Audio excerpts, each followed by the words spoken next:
চিনিটা আগে গুঁড়ো করে নিলাম।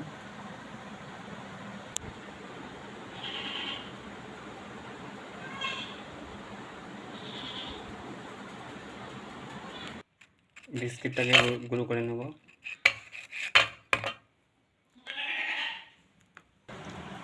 বিস্কিটটা গুঁড়ো করে নিয়েছি।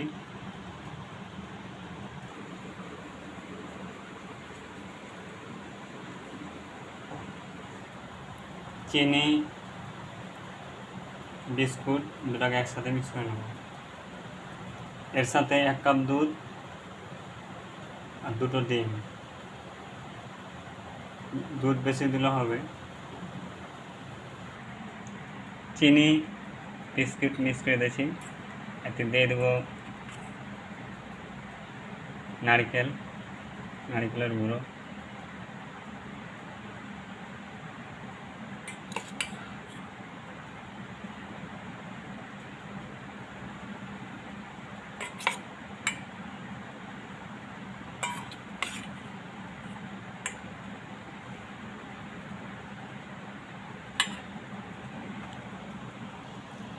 আমি 4 চামচ দিলাম নারকেল গুঁড়ো।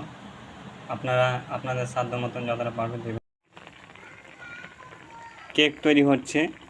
এখানে দেওয়া হয়েছে বিস্কিট, চিনি, ডিম, নারকেলের গুঁড়ো।